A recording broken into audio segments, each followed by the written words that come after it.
বড় অপরাধ, কিন্তু এটিকে বাঙালি সমাজে একেবারে তুচ্ছ মনে করে। মানে এক শ্রেণীর মোল্লারাও এতে জড়িত, এক শ্রেণীর পীরেরা এতে জড়িত। আমাকে বিশ্বস্ত সূত্রে একজন জানিয়েছেন বাংলাদেশ থেকে যে কোন একটি তরিকার, প্রসিদ্ধ তরিকা বাংলাদেশের, সেই তরিকার পীর সাহের জাদু করছিল। জাদুটনা করে মুরিদানদেরকে জালে ফাঁসাইত। জাদুর মাধ্যমে সে এমন কিছু অলৌকিক কথাবার্তা বলতো যাতে হতভম্ব হয়ে সব অন্ধ মরিদ হয়ে যেত, হিড়িক পড়ে যেত মরিদ হওয়ার। দুনিয়া অর্জন করেছে, ভক্তি পেয়েছে, আখেরাতে ধ্বংস করেছে, জাহান্নাম খরিদ করে নিয়েছে। এ দুনিয়ার তুচ্ছ স্বার্থ দিয়ে জাহান্নাম খরিদ করে নিয়েছে। সেহের জাদুকে এত হালকা করে যে বাঙালি সমাজে, যে এইটাকে দোয়া তাবিজ বলা হচ্ছে। কি বলছে? অমুককে দোয়া তাবিজ করেছে, যাতে মানুষ বরণ করে নেয়, শব্দটা বরণ করার মতো। যেমন যৌনকর্মী বরণ করে নিয়েছে সরকার, যৌনকর্মী হিসাবে বরণ করেছে, বেশ্যা হিসাবে নয়। বেশ্যা বলবেন না, মানহানি করলেন না, কথা বুঝতে পারছেন না? পতিতা বলবেন না, পতিতালয় বলবেন না আপনি। আউযুবিল্লাহ।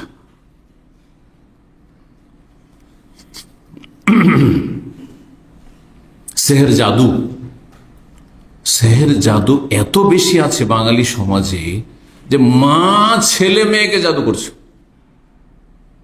ভাই বোনকে জাদু করছে, স্ত্রী স্বামীকে জাদু করছে।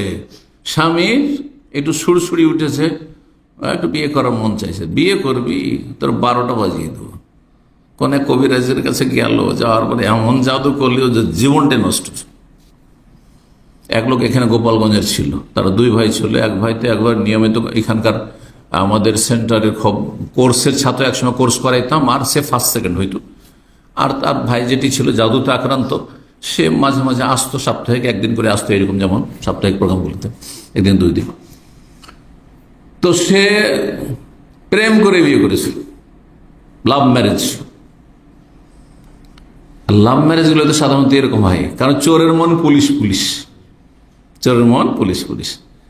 কোর্ট ম্যারেজ করেছে, লাভ ম্যারেজ করেছে, প্রেম করে যখন বিয়ে হয়েছে তখন ও মহিলা, ওর স্ত্রী এবং ওর শাশুড়ি মিলে, কি জানি তোকে বিয়ে করেছে, রাখবি কি রাখবে না, একটা কোনো তদবির করে রেখে দি।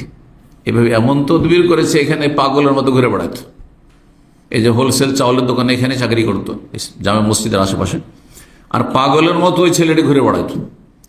ওর বড় ভাই একদিন মাঝে মাঝে কয়েকবার করে এসছে, কিন্তু হঠাৎ করে একদিন চলে এসছে একবারে অসময়ে, জোহর থেকে আসর, যেটা আমাদের বিশ্রামের সময়, অফিসে থাকি সাধারণত, ওই সময় আমার কাছে চলে এসছে। আসার পরে বলছে যে আমার ভাই খুঁজে পাচ্ছে না, কত পাগলের মতো ঘুরে বেড়াচ্ছে। এমন জাদু করেছে যে স্বামীকে পাগল করে দিচ্ছে। কথা বুঝতে পারছেন? বাঙালি সমাজে এগুলোকে অপরাধী মনে করা হয় না। কি করেছে? ভালো উদ্দেশ্যে করেছে, যাতে করে ওকে নিজের দিয়ে আকৃষ্ট করে রাখা যায়, ওকে একটু বেঁধে রাখা যায়, হ্যাঁ, ওকে একটু আয়ত্তে রাখা যায়, হ্যাঁ, হাত ছাড়া না হয়ে যায়। কিন্তু কুফরি করে জাহান্নামী, চিরস্থায়ী জাহান্নামী। মুশরিক কাফের যেমন চিরস্থায়ী জাহান্নামী, তেমনি সাহের জাদুঘর চিরস্থায়ী জাহান্নামী। কাফের, এতে কোন সন্দেহ নেই। এরকম গণক, জ্যোতিষী, যারা হাতের রেখা দেখে অথবা বিভিন্ন কিছু দেখে অথবা জিন বশে করে ভবিষ্যৎবাণী করে, কোন একটা কাজ করতে যাচ্ছেন, বিদেশ আসছেন, আর ফুটপাতে বসে আছে, অনেকে আপনারা হাত দেখেছে, হাত দেখেন, দেখেন তো আমার ভাগ্যটা কেমন। কারো বলছে ভালো, কারো বলছে খারাপ। ছোটকালে দেখতাম, দাঁড়িয়েছি, তামাশা দেখছি, শয়তানগুলো ওইসব করছে মালাউন। আর তারপরে বলছে তোর এখানে 2টো রেখা আছে, তোর 2টো বিয়ে হবে, তো 2টো বিয়ে হবে তোর। আস্তাগফিরুল্লাহ। আমি একটু বিদেশে যাচ্ছি, প্রবাস, সৌদি আরবে যাচ্ছি, দেখুন না আমার ভাগ্যটা কেমন হবে। বলছে যে হ্যাঁ ভালো হবে, যান যান, টাকা ইনকাম ভালো হোক আর মন্দ হোক, সাদাকা কাওয়া কাযুবুন, কখনো কখনো 100টার মধ্যে 99টি মিথ্যে, একটা সত্য হয়ে যেতে পারে, কিন্তু তারা মহামিথ্যুক। নবী সাল্লাল্লাহু আলাইহি ওয়াসাল্লাম যেমন বলেছেন, জিন শয়তান সম্পর্কে, আর জিন শয়তান বশে করে এরা ব্যবহার করে, জিন শয়তানকে সন্তুষ্ট করে, জিন শয়তানের পূজা করে, উপাসনা করে এইসব কাজগুলি করে, যেহেতু সেই জন্য এরাও ওই রকম জিন শয়তানের মতো কাযুবুন, মহামিথ্যুকেরা। কখনো কোনো কথা সত্য হয়ে গেলে সবাই বিশ্বাস করা শুরু করে। সেহের সম্পর্কে আল্লাহ কোরআনে কারীমের সূরা বাকারা আয়াত নম্বর 102-এ কি বলছেন শুনেন। আল্লাহ বলছেন যে সেহের জাদু হচ্ছে কুফরি কাজ, কাফের হয়ে যাবে। ওমা কাফারা সুলাইমান, আরে সুলাইমান কাফের নয়, আল্লাহ ইহুদিদেরকে বলছেন। ওয়ালাকিন্না শায়াতিনা কাফারু, শয়তানরা কাফের।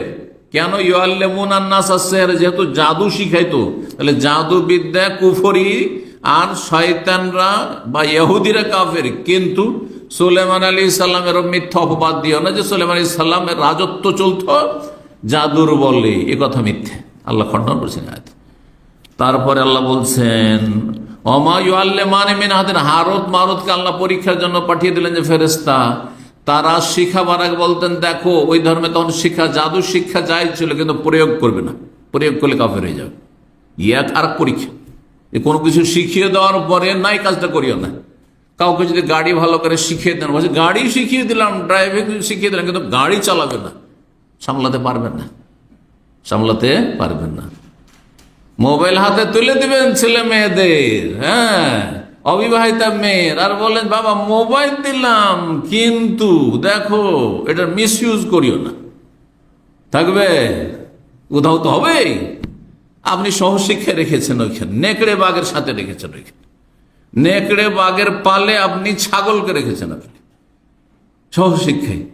আর এইদিকে হাতে আপনি স্মার্টফোন তুলে দিচ্ছেন, সমস্ত ফ্যাসিলিটি তাতে বিদ্যমান রয়েছে, তারপরে নসিহত করবেন, কাজ হবে উপদেশে, এই উপদেশ নসিহতে কাজ হবে না, সতর্ক সাবধান। তো আল্লাহ বলছেন কি, হারুত মারুত বলতেন যে দেখো আমরা শিখাবো, কিন্তু একটি শর্তে, ইন্নামা নাহনু ফিতনাতুন, আমরা কিন্তু তোমাদের পরীক্ষার জন্য প্রেরিত হয়েছি, ফালা তাকফুর, কুফরি কাজ করিও না, মানে জাদুর প্রয়োগ করিও না। তাহলে জাদু কুফরি এই আয়াতের দুটো অংশ দিয়ে প্রমাণিত হয়, লম্বা আয়াত সূরা বাকারার। জাদুকররা বা গণক জ্যোতিষীরা, এরা অদৃশ্যের জ্ঞানে দাবি করে যে আমরা গায়েবের কথা বলতে পারি। কেউ হারিয়ে গেছে, কোথায় আছে একটু নিখোঁজ, কারো কোনো কিছু হারিয়ে গেছে, ধন সম্পদ চুরি হয়ে গেছে, অথবা একটা গরু হারিয়ে গেছে, কোথায় আছে, কে চুরি করেছে, এরা সবাই কাফির আল্লাহ বলছেন। কারণ গায়েব আল্লাহ ছাড়া কেউ জানেন না। কেন? বাঙালি সমাজে টাকা পয়সা হারাইলে যান না ওই কবিরাজদের কাছে, হ্যাঁ, এরা জাদুকর, এরা কবিরাজ নয়, এরা রুকিয়া করে না, এরা হচ্ছে সাহের, এরা হচ্ছে গণক জ্যোতিষী, এরা হচ্ছে কাফের। ইসলাম জানতে হবে আপনাকে, নাহলে আপনার নামাজ রোজা হওয়ার জাকাত কোনো কিছু কাজে আসবে না।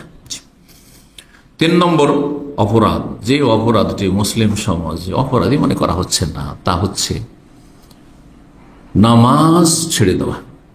আজকাল অধিকাংশ মুসলিম নামাজের কোনো গুরুত্ব নেই, কোনো গুরুত্ব নেই, যখন ইচ্ছা হলো পড়লো, না হয় পড়লো না, ঐচ্ছিক বিষয় হয়ে গেছে, ঐচ্ছিক বিষয়।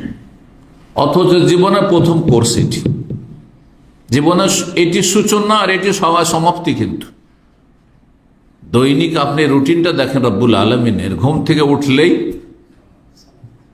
মানুষ ভোরবেলা ঘুম থেকে উঠে, আর যেই সময়টা আজকাল সায়েন্স বলছে, আমরা এক সময় সায়েন্স জানতাম না, আজকাল সোশ্যাল মিডিয়াতে সাধারণ মানুষ এসব জেনে নিচ্ছে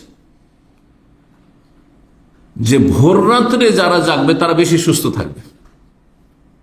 ভোর রাত্রে যারা জাগবে, সূর্য ওঠার কয়েক ঘন্টা আগে যারা জেগে যাবে তারা বেশি সুস্থ থাকবে। আর যত তাড়াতাড়ি সন্ধ্যাবেলা ঘুমিয়ে যাবে, হ্যাঁ, বেশি রাত না করে, তত বেশি সুস্থ থাকবে। তাড়াতাড়ি ঘুমিয়ে যান, আর শেষ রাতের কিছু অংশ থাকতে জেগে যান। গবেষণা আসছে আজকে সুস্থ থাকার জন্য এগুলো। তাহলে প্রথম যখন উঠছেন, আর আমাদের আগে যাদের প্রকৃতি ঠিক আছে, বিকৃত হয়নি, পশু পাখি, ভোর রাত্রে কিন্তু কিচিরমিচির শুরু করে দেয়, শুরু হয়েছে, আল্লাহ জিকির আজকাল শুরু করে দিচ্ছে, ওয়াইন মিন শাইইন ইল্লা ইউসাব্বিহু বিহামদিহি, তাসবিহ তাহলিল শুরু হয়ে গেছে। তাহাজ্জুদের সময় উঠে দেখেন আশেপাশে পশু পাখির আওয়াজ শুনতে পাচ্ছেন, ব্যাঙের আওয়াজ শুনতে পাচ্ছেন, তো বিশেষ করে পাখির আওয়াজ শুনতে পাচ্ছেন, আপনি সব কিচিরমিচির করছে। আল্লাহু আকবার। ওয়ালাকিন লা তাফকাহুনা তাসবিহ, তাদের তসবিহ বুঝতে পারো না, কিন্তু তাদের ভাষায় তারা তসবিহ করছে, আল্লাহর গুণগান করছে, আল্লাহর জিকির আজকার করছে। আমাকে আপনাকে বলা হয়েছে উঠেই প্রথম কি করো, সুবহ সাদেক হয়ে গেলে, আরে তাহাজ্জুদ তো নয়, ঐচ্ছিক বিষয়, সুন্নাতের বিষয়, পড়লে পড়লে, না হয় নাই পড়লে, সেটা তোমার জন্য অধিক বেনিফিট, অধিক ফায়দা ছিল। না পড়লেও তোমাকে কি করতে হবে, সূর্য ওঠার আগেই যাতে তুমি জেগে যাও, 1 ঘন্টা 1.5 ঘন্টা আগে উঠে। দেখুন চিন্তা করুন, শুভ সাদেক হয়ে যাচ্ছে প্রায় 1.5 ঘন্টা, 2.25 ঘন্টা আগে হয়ে যাচ্ছে। তো 1.5 ঘন্টা আগে উঠে যাও। এই সময়টাই জেগে গেলে শরীর স্বাস্থ্যেরও ফায়দা আছে, আর রবের সাথে সম্পৃক্ততারও ফায়দা রয়েছে। জান্নাত যাওয়ার ক্ষেত্রে হ্যাঁ বড় গুরুত্বপূর্ণ একটি কোর্স আল্লাহ দিয়েছে। ভোরে উঠে প্রথম আল্লাহকে স্মরণ করা, কিসের মাধ্যমে? রুকু সেজদার মাধ্যমে, আল্লাহর ইবাদত বন্দেগীর মাধ্যমে, সালাত নামাজের মাধ্যমে। নামাজ দিয়ে দিন শুরু হচ্ছে আমাদের, কথা লম্বা না করে। আবার যখন ঘুমোতে যাচ্ছি, নবী সাল্লাল্লাহু আলাইহি সাল্লাম বিনা কাজে এশার পরে গল্প করতে নিষেধ করেছেন। তাহলে আমাদের দিনের সমাপ্তি কি দিয়ে হবে? এশার সালাত দিয়ে হবে। কাজ নাই, এশার সালাত হয়ে গেছে, শেষ। আর আমরা ছোটকালে গ্রামে এইভাবে আমরা নিজেরা মানুষ হয়েছি, খাওয়া দাওয়া মাগরিব পরে হয়ে গেছে আমাদের। 1400 বছর আগের কথা বলছেন, আজকের থেকে 40 বছর আগের কথা বলছি, 30 বছর আগের কথা বলছি। মাদ্রাসায় থাকলে হয়তো পড়াশোনার পাবন্দি তো কিছুটা হয়তো এসা পরে লেখাপড়া করতে হইতো, কিন্তু বাড়ি গেলে, বাড়িতে যখন ছুটিতে আছে অথবা বাড়ি আছে, এসা পরে সবকিছু অন্ধকার, আর খাওয়া দাওয়া মাগরিব পরে শেষ হয়ে গেছে। এসা পড়ে এসে সাথে সাথে ঘুম, ফজর আগে এমনিতে ঘুম ভেঙে গেছে, পাখির সাথে সাথে ঘুম ভেঙে গেছে, তার আগে ঘুম ভেঙে বসে আছে। সুবহানাল্লাহ, কত সাদা সেদা জীবনযাপন ছিল, কত শান্তির জীবনযাপন ছিল।